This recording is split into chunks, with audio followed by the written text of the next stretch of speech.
Welcome to Pinsar Basketball. In today's episode, we're going to be talking about the Oklahoma City Thunder losing convincingly in Indiana. Their first game in Indiana series now has gone to 2-1 in favor of Indiana. And as the guy who said OKC in 3, yes, I do have mud on my face. And I will attempt to cope as I explain how this game broke the way that it did, which included a masterclass from TJ McConnell and Ben Mathurin off the bench, which included some much better process for Tyrese Haliburton, which included perhaps a terrible game for Shai Gilgeous Alexander. A lot to talk about in today's game, with yesterday's game. And where does the series go from here? Do I still maintain my amended prediction of OKC in 6, or is this definitely going to go to 7? Because I got news for you. This Indiana team has not lost back-to-back games since March. Also worth noting, this OKC team has not lost back-to-back. Sorry, this Indiana team has not lost back-to-back games since April 10th. No, wait. Wow, March 10th. This OKC team has not lost back-to-back games since April 6th. So one of these teams is probably going to lose back-to-back. And if that never happens till the next season, that means Indiana in 7. I actually said this before the series that I do not, or after game 1, actually, that I do not like OKC's chances if this series goes really long. And by the looks of it, if OKC is going to try to win this, this is going to go long. So I typically feel that with a player like Tyrese Haliburton, he's going to get better as the series goes on. But there was some stuff that I noticed pregame that I'm going to talk about as well. Tyler said, "Are you getting on PC today?" Yeah, I'm gonna be on Player's Choice literally right after I wrap this live. So this live is going until 11 a.m. and I'm on Player's Choice at 11 a.m. So kind of back to backed it. Figured I'd get my flow going, and obviously I'm a little bit tired because I went to sleep at 3:30 in the morning. But we're up. We're doing this. We got the coffee. Let's get into it. Also, after about 15 minutes or so talking about this game, we're going to devote the final 20 to 25 minutes of this live to the Raptors. We're going to talk about the Giannis sweepstakes, big update on that. We're going to talk about the Kevin Durant sweepstakes, big update on that. And yeah, let's get into it. So, in terms of pregame, let's start chronologically. Notice a couple things pregame. Number 1, Tyrese Haliburton, that tape. Now, they're calling it ankle whatever, but the tape is on his right Achilles, which makes me think, given the slew of injuries that we've seen, Achilles tears, like we have seen 2 Achilles tears in this playoffs alone to 2 very major stars. And if this is Achilles soreness, I think that's a completely different situation. And, the tape would suggest that it is Achilles related. So certainly hope, that Tyrese is able to get through this playoffs healthy. But that was something that just kind of jumped out to me when I was watching his warmups. I do have a friend who's covering this series live, has covered all 3 games live so far. So he's able to slip me some tidbits that I wouldn't otherwise realize. And one tidbit that he said was Shai can't miss in pregame. He can't miss in the warmups. And I was like, oh boy, that's usually not a good sign. Because I can tell you, whenever I couldn't miss in warmups, I typically had like the worst shooting game ever. So yeah, it comes down to that, right? 53% true shooting for him in this game. That was worse only than, that was bested in terms of terrible shooting performances by the Thunder, only by Chet Holmgren, who's 52.7. So honestly, that's not even the story for Shai. So the game breaks out. We start the game, and it's really Chet and Pascal. Those are the guys that can sort of score, right? They feed it down to Pascal a couple times on the block. He catches Shai on a cross match, scores over him. So the process looked good early, but the Thunder lead early, and then here come the Pacers. I think this game was decided in the second quarter, largely TJ McConnell, right? It was a TJ McConnell show. TJ changed the pace of this game. He pushed it. He got paint to great. This is Entertainer Clip saying, why are the Raptors not on Durant's list? I will tell you that is false reporting. That is false reporting. I'm not saying it's high on Durant's list, but I've talked to a couple people that say the Raptors are still in this. I continue. So this game really broke open with that paint to grade stuff. And again, paint to grade, something that we hear Darko talk about all the time. I attended Darko's coaching clinic. He mentioned paint to grade several times in that coaching clinic as well. Getting 2 feet in the paint, making good decisions out of those. TJ McConnell made good decisions, right? And throughout this game, a player who consistently didn't make great decisions, well, two players didn't make great decisions, were Shai Gilgeous Alexander and Jalen Williams. And I could argue maybe a third person who didn't make the greatest decisions was Mark Daigneault. So, yeah, I mean, is it the Pacers just outworking the Oklahoma City Thunder? Yeah, I think that's been a fair point. I think, the talent quotient certainly leans OKC. I think OKC is a more talented team. I think they are the better team. How much better? I think that's debatable right now, right? I mean, these teams do look pretty evenly matched. I'm gonna be honest. Like for the Indiana Pacers to go on the road and steal game one, regardless of how they stole it, even though they only really led for 0.3 seconds, those are the most valuable 0.3 seconds that they led for. And, kind of stealing that game one, taking the punch in game two, coming out and delivering a very heavy blow in game three. And again, it is TJ McConnell. I'll show you the advanced box score. It is actually ridiculous when you actually look at the numbers. I mean, obviously, you look at TJ's numbers and it's like 5 steals. Wow. TJ McConnell, like, I want to let you in on some history here. Okay. So TJ McConnell in this game had 5 steals, 5 assists, and 10 points. If I'm not mistaken, that he is the only player in NBA history to have those numbers off the bench ever. The other bench warrior, which was Benedict Mathurin, who just, got his own, just looked so athletic and just way better defensively. He shot 9 for 12. He had 27 points off the bench. This is the most points off the bench that a player has scored in the NBA Finals since Jason Terry in 2011. That is crazy impressive. And ironically, it is Rick Carlisle who coached both teams. So not to get like completely bogged down into like the, kind of like my head is kind of in like a million different places, but I don't think OKC had it, man. It's a weird thing to say, but here's kind of my read on it. One thing I noticed in the pregame, because I do watch all of the pregame, interviews and stuff from the coaches, is just how tired Shai looked. Now, I have no idea why he looked so tired, but it was alarming because he's usually not a player who's tired. He's not a player who has bad habits. He's not a player who misses his sleep or misses his pregame nap. He is a very consistent person. He has been memed for it endlessly, but he's not a person who fails to show up in these moments or, find the energy in these moments. He looked dog tired. He didn't just look tired. The whole team looked tired. So it kind of makes me think, did something happen? Like, I'm just, exploring the idea. We've often heard, on the road in the playoffs, sometimes, something happens. Like, I don't know, a late flight.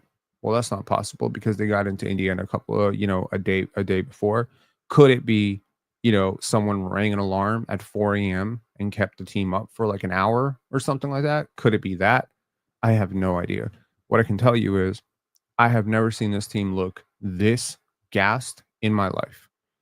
Now, they usually run out of steam by like the fourth quarter, which does explain game one a little bit. But to come out flat, they just looked like they were dragging through mud.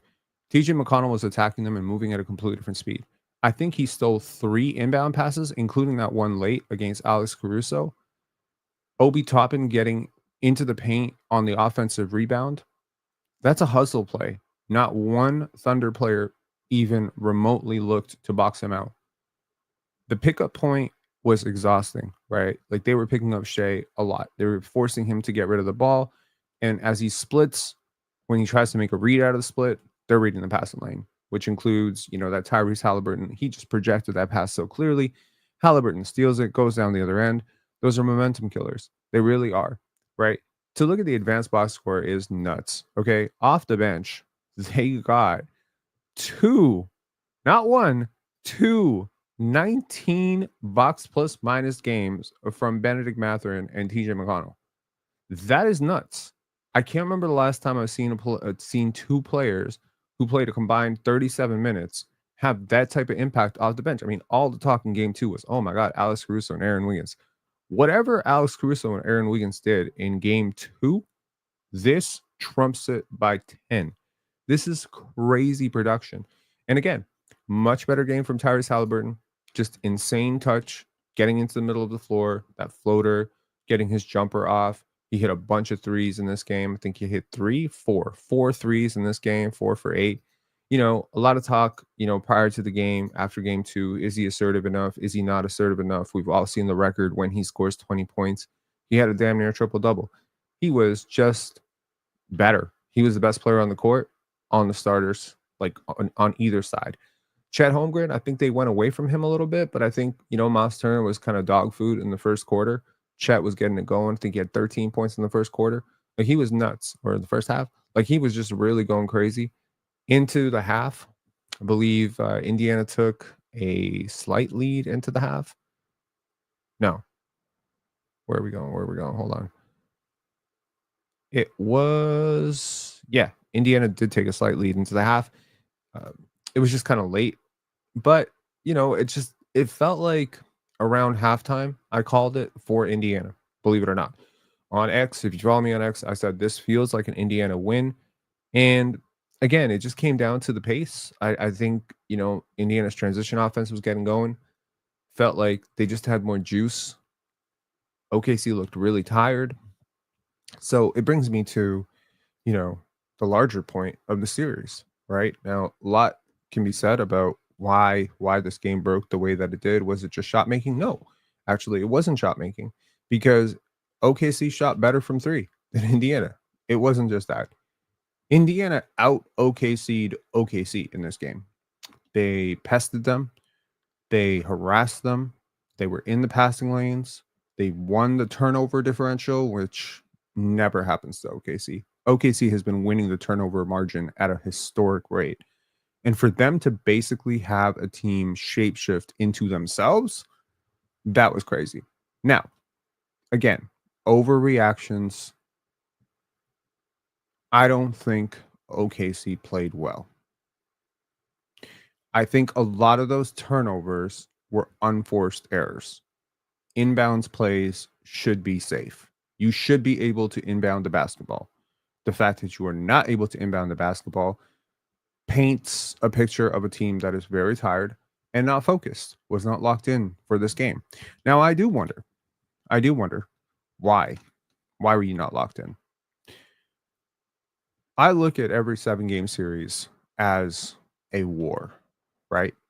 Now, you can win battles. It's just like you can win a round. We've all seen boxing, MMA, etc. I think this does come down to a game of attrition. Now, fun fact about attrition. Did y'all know that Allen Iverson averaged 45 minutes per game throughout his career in the playoffs? I didn't. That was shocking to me. Throughout his career, including some of those later years in Denver, I was just amazed by the conditioning of an athlete. Now, typically, these games in the finals have had 3 days in between, or 2 days to recover in between. So if a game happens on Wednesday, you get to recover on Thursday, Friday. Well, there's something very special about game 3 and 4, which is there aren't 2 days. Game 3 happened on Wednesday, which is yesterday. Game 4 happens tomorrow. Now, do I believe, and this is conspiratorial, but bear with me, do I believe that maybe the OKC Thunder saw this as a game where we'll take it if we can take it, but we're putting all of our energy into getting game 4? Maybe. We're going to let them tire themselves out. They're not going to have the full 2 days to recover. They're going to come out a little bit flat. Let's go get game 4. We'll have 2 days off between game 4 and 5. Let's go defend our home court in game 5 and then close this out in 6. I know that we can be prisoners of the moment, especially when a team handles and beats a team almost by double digits. I mean, both teams led by 9 at one point in this game. It's ironic that the team that actually won this game won it by 9 when they were leading by 9. So that's just, Indiana has some special juice in the fourth quarter. But again, it's been a long playoff series. There's been a long season. There's 68 games. This is a deep team. The Indiana Pacers are a deep team, but the playoffs are about adjustments, okay? And when it comes down to adjustments, I think Rick Carlisle is a great coach. I think Mark Daigneault is a great adjuster. It's just really like comes down to that. I think after 3 games, this OKC Thunder team has kind of felt out this series. I think they felt out what the Indiana Pacers can do. I don't know if the Pacers have some other, great ace up their sleeve, some huge adjustment up their sleeve. They've kind of shown their hand to me. If I'm in the OKC locker room, I'm like, we got the next 3 games. Now, seems unlikely that a team can beat a team 3 straight times when that team that I'm talking about getting beat 3 straight times hasn't lost 2 straight times in the last 3 months. That seems unlikely.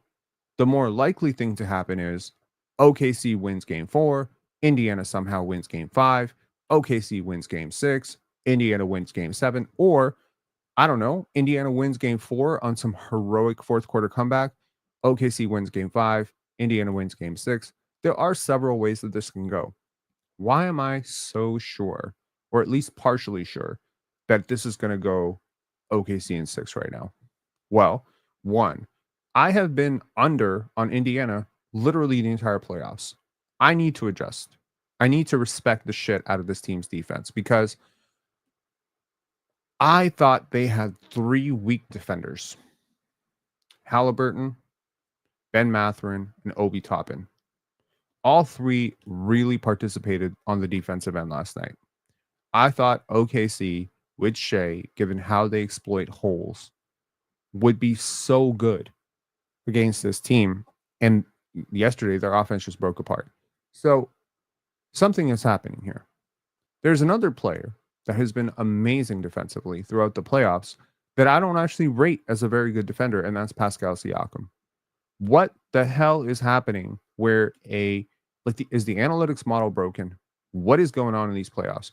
I didn't think Denver was a good defensive team. I don't think Nikola Jokic is a good defender. I think he's okay, but I don't think he's good. I think Jamal Murray is terrible. I think Michael Porter is terrible.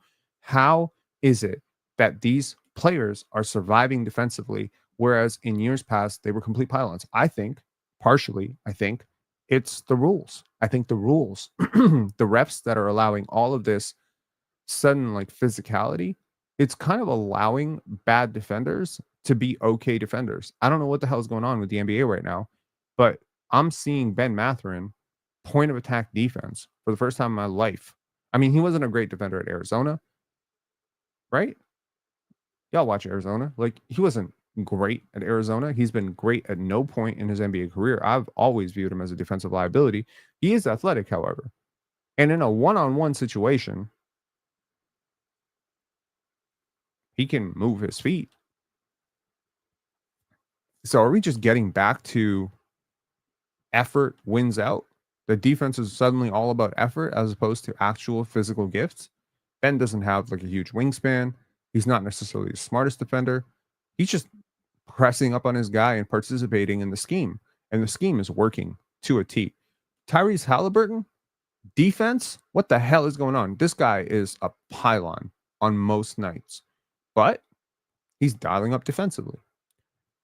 Again, these playoff games are hard. I'm speaking to a trainer 2 days ago. I also asked another trainer this a week ago. I said, what would you equate playoff minutes versus regular season minutes? And they've said some variation of 3-1 to 5-1. You play this hard. Your body, you're a human being. You're a human being. You do a tough workout, your body's sore the next day. I don't care how many trainers you have and how many ice baths you take and how many cryo chambers or whatever. There's a recovery process and a fatigue process and a wear process. You need breaks. So when you play this hard and you have players who typically don't play defense, like we saw Jokic, right? The turnovers, you know what I mean? Like it just keeps happening and happening and happening. And Jokic short jumpers. Like, why? And I keep thinking about it. I'm like, Jokic is not used to playing both ends. Like, he's not used to putting this level up defensively. He's usually catching his wind offensively. Sorry, he's usually pushing on offense, and he's usually catching his legs on defense. So now you're playing both ends. Well, guys like Ben Mathurin are not used to playing both ends, right? Not high minutes. Tyrese Haliburton not used to playing both ends. These guys are usually hidden on defense. They usually do not dial up. Pascal Siakam, he is a human being. He's 30 years old. Like, I think, and again, this is just my opinion, I think Indiana comes out dead tired in game 4. And I think they get stomped. And then the team that has been playing both ends all season is going to come out in game 5 and stomp again. And then I think in game 6, it can go either way. So I think OKC is seeing this as we're going to give ourselves 2 chances to close this out in game 6 and in game 7. I think Mark Daigneault has coached very well in closeout games. I think he has I earlier mentioned, I don't think Indiana has a lot of, I think Indiana has shown its cards. I think we know who Indiana is right now. I think OKC has a couple of adjustments that they've held back because I think that they are seeing this as a war. And Caitlin Cooper, shout out to Caitlin Cooper for Basketball She Wrote. She has compared this OKC defense to, I believe she called it a boa constrictor or a python. Now, as a person who has had a lot of boa constrictors and pythons, it's very interesting how they constrict. So basically, if you've ever seen a python or an anaconda or literally any constrictor, they bite the prey, right? They wrap around. And then they feel for the heartbeat. And as long as the heartbeat continues, they continue to constrict harder and harder and harder. At some point, all of this pressure and constriction basically bursts your body. Like your insides collapse, right? Your bones, all of it. And all of this is to make you more digestible.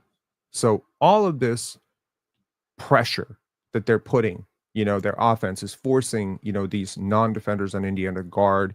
They're, forcing crazy pace. This takes a toll on your body. This is the constriction process, right? Now, like, to me, this is the part where you break their bones. And now, like, I think yesterday was the breaking of the bones. To me, just again, this is me, the guy who picked OKC in 3. Yes. So take what I'm saying with a grain of salt. I have been low on Indiana since the start of the playoffs. I picked them to lose in the first round, lose in the second round. I'm pretty sure I picked them to lose in the third round. I've picked them to lose every single round. And they keep surviving. Okay. They have played a hard playoff so far. I think that this was maybe, and again, probably wrong. I'm probably wrong. Shit. I've been wrong every single step of the way with this Indiana team. I'm probably wrong. But I think the talent wins out. I think the aggression and athleticism and youth wins out. And yeah, I feel OKC in 6. I'm feeling it. I'm feeling OKC in 6. Yeah, that's where I'm at. I feel OKC in 6. At least the Pacers are being called the JV team. They are improving. I mean, here's the thing. I just think, I mean, again, OKC can look tired or whatever. I don't see a reason for them to be tired. They've been off for 2 days. This is one of the best conditioned teams in the league. Did they just take a game off yesterday? It didn't feel like they came out with any gusto. When have you seen Shai Gilgeous Alexander take 3 shots in the fourth quarter? Did he take 1 shot in the fourth quarter? Like, how many shots did he take in the fourth quarter? I just don't know him to fold like that. It was such an uncharacteristic game. I will point to another trend. Every single game, Indiana's 3-point attempts go down. Every single game in this series. And yesterday they lost the 3-point differential battle. I don't know, man.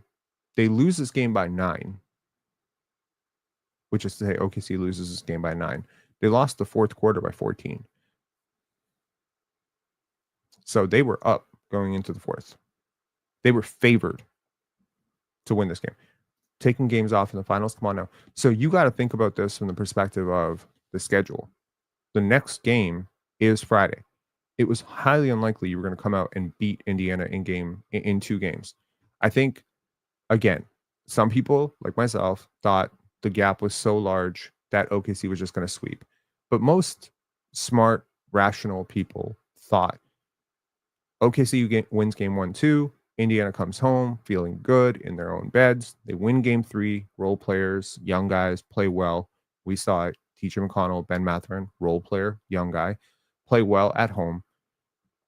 OKC steals game 4, wins game 5, comes out and closes it. That's in game 5. And because, Indiana pulls off the miracle comeback in game 1, I think, maybe it adjusts the plans a little bit. But one game off after playing that hard, I think if you put all your eggs into matching force with force, you will lose. I think that's just kind of what it comes down to. Like you can't go 100 miles an hour and not expect to crash. You will crash. 100% you're going to crash. So you have to be measured. Mark Daigneault, before the game, he was asked about like something that he considers, and he's like, I'm always watching the minutes. Like I'm always watching the minutes. These are very calculated people. Sam Presti, Mark Daigneault, these are very highly analytical people. They understand wear and tear. They talk to the trainers and everything. They know that having the legs to do what they do defensively is not for everybody. So the question is the boa constrictor, right?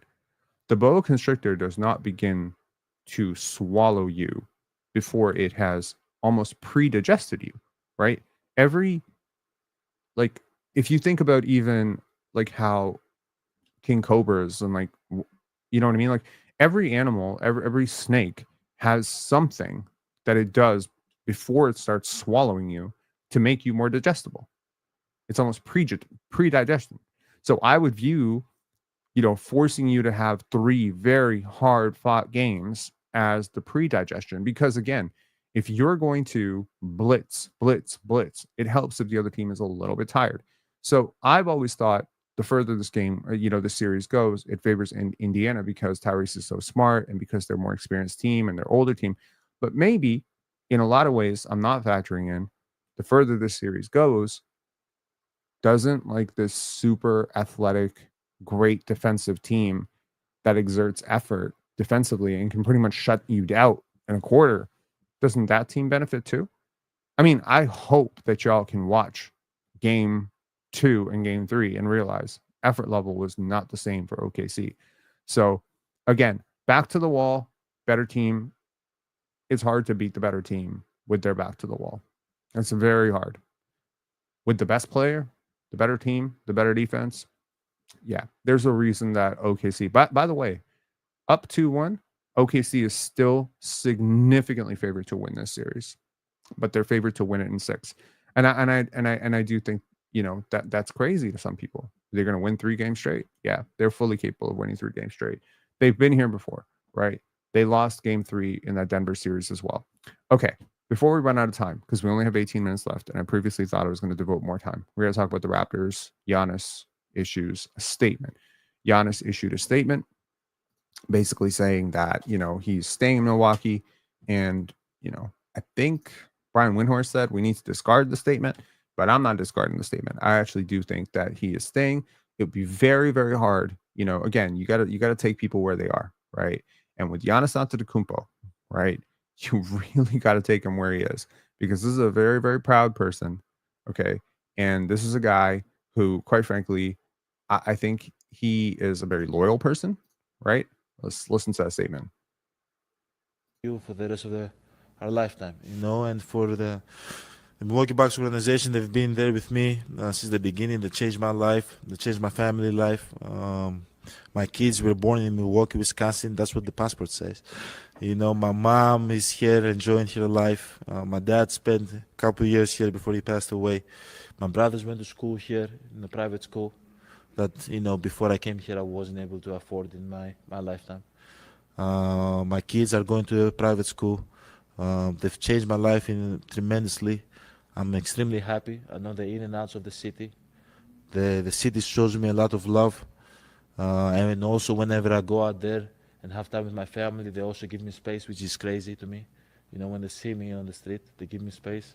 They respect me who I am as a person, what I've done for the city of Milwaukee, and for that I can't turn my back. Not now, not in the future, not never.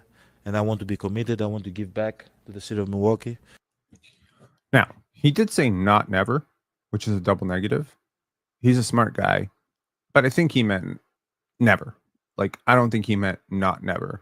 Like, but maybe. Point being, he's not going to say all of this and then request a trade. And this is a logical flow. If Giannis does not request a trade, the Bucks are not trading Giannis. It's really that simple, guys. It's really that simple. Now, it's worth noting they have a huge decision to make with Brook Lopez. And maybe Giannis feels a little bit differently about this if they let Brook Lopez go. They've been a tax team. They've paid the fifth or sixth most in tax dollars since Giannis's rookie season in the NBA. Obviously, number one being the Warriors. I don't know if Giannis is going to be cool with a gap year where he can just sort of stat pad his totals or whatever, or if he would look at next year as a low minutes total year while they retool around him. Would he be open to tanking, kind of like what the Raptors did this year, where they just tell him, listen, we got to dip under this luxury tax so that we can reset our clock a little bit here? I don't know. Now, there was another report that came out, and hold on, my DMs don't show, right? Okay. So there was another report that came out that where the hell is it? Okay, here we go. The Phoenix Suns, and this is from Shams Charania, the Phoenix Suns and Kevin Durant's business partner, Rich Kleiman, are sorting through trade options, including Houston, San Antonio, Minnesota, Miami, and New York. Now, this immediately triggered me to write, Masai, where are you at? Now, it's worth noting that I reached out to 3 people, and honestly, if you don't believe that I know people, that's cool. That's on you. I don't really care. I'm not here to convince you. I reached out to 3 people who would know about this, not from the Raptors side, but specifically from the NBA side, from the Phoenix side, that would have some intel into which teams have been poking around. And I have good news and bad news. The good news is the Raptors are still in on this. The Raptors definitely have interest in Kevin Durant. The bad news, at least per one source, don't hold your breath. So that, I mean, these people are busy. I write like 2 paragraphs. They write like 5 words back, but I get it. It's cool. I appreciate that they would give me anything at this point, in my career. But where I'm at right now with this is the Raptors, if they swing and miss on Kevin Durant, where do you go from here? Because Giannis is probably off the table. And I've also heard, by the way, conflicting stuff about the Scotty stuff. I just want to be clear about that, which was really devastating. But I've heard some conflicting stuff on that. And I really don't know who to believe at this point.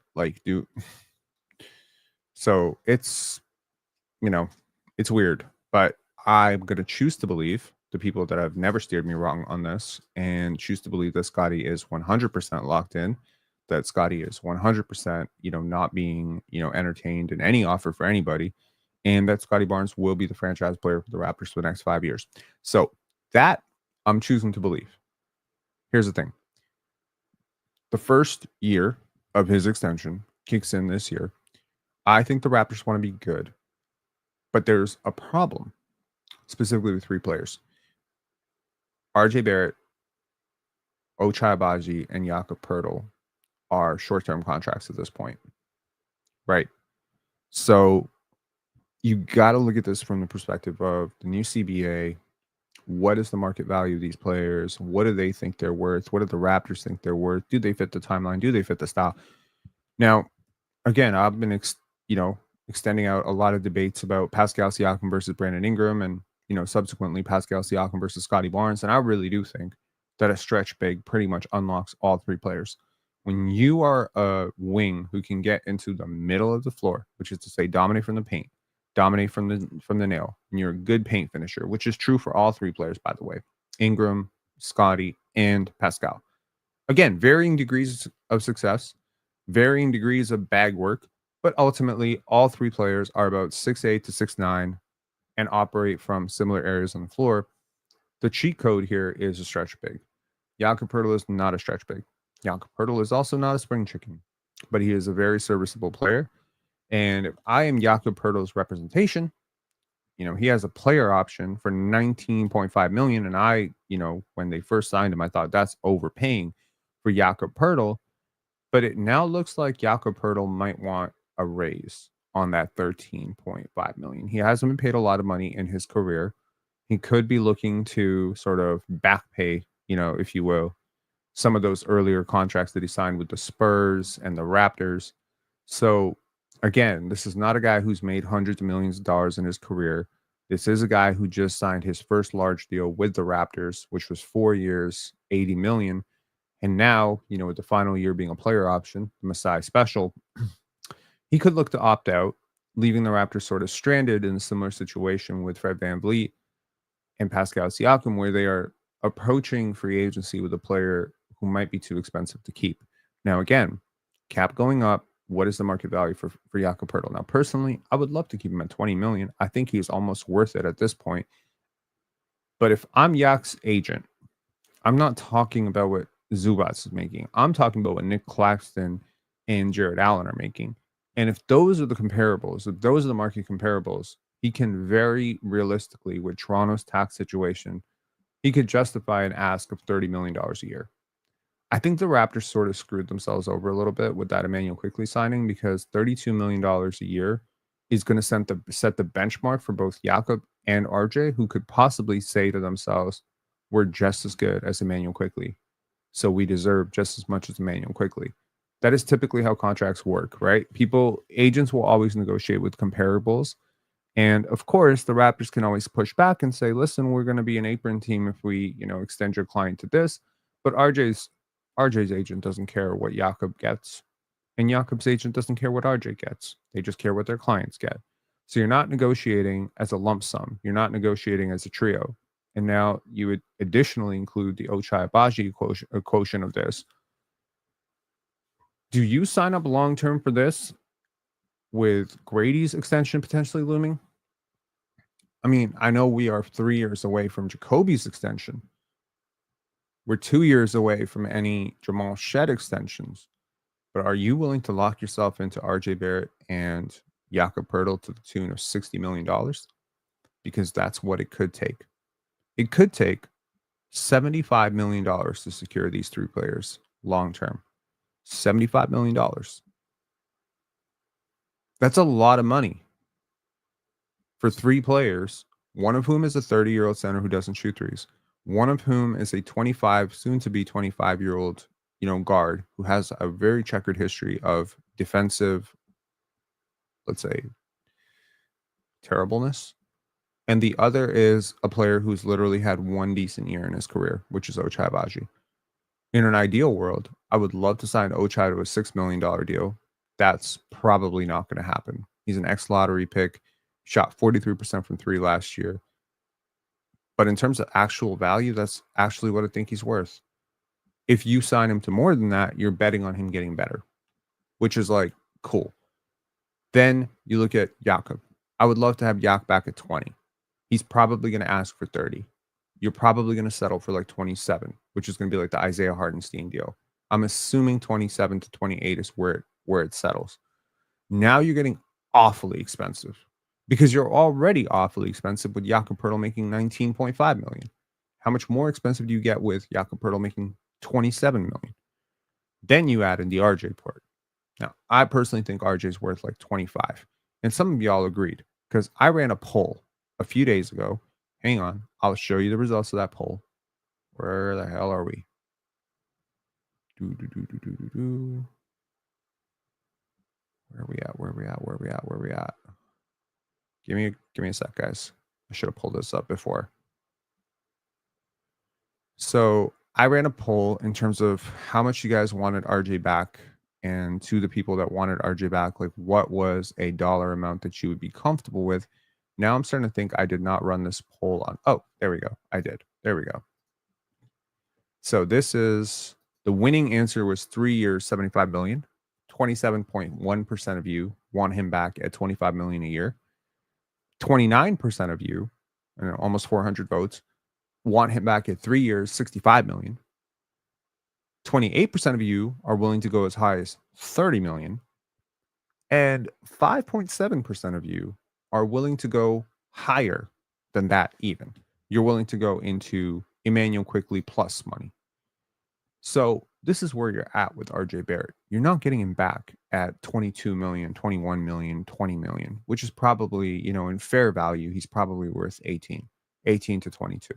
Like he's really not worth more than that. But because of the numbers, because of the value to your market, he could be. So that's tough. That's tough, man. That's a tough thing. So I got to close this out because I got to be on the panel in 5 minutes. But I just want to quickly say, this is the reason I've been proposing these 3 players in every single trade. Kevin Durant, etc. Because Kevin Durant provides more tangible value on the basketball court right now than those 3 players combined. Especially when you realize you can't play 3 players as one player. The value of one player, making a lot of money will always be more valuable than 3 players making all of that money. This is why when you trade stars, you typically lose trades, because it just kind of comes down to the fact that it's like people weigh out the value of like one guy versus 3 guys. View it this way. One guy plus 2 league average minimum players versus those 3 guys. So on one side, let's say like a player like Malcolm Brogdon, he's going to take a veteran minimum this year. Gary Trent took a veteran minimum last year. DeLon Wright took a veteran minimum last year. Let's play this out. On the one side, I give you Ochai Agbaji plus Jakob Poeltl plus RJ Barrett at $75 million. On the other side, I give you Kevin Durant, 56 million, and 2 minimum guys, Malcolm Brogdon and Gary Trent Jr. Who would you rather have among those 2 groups?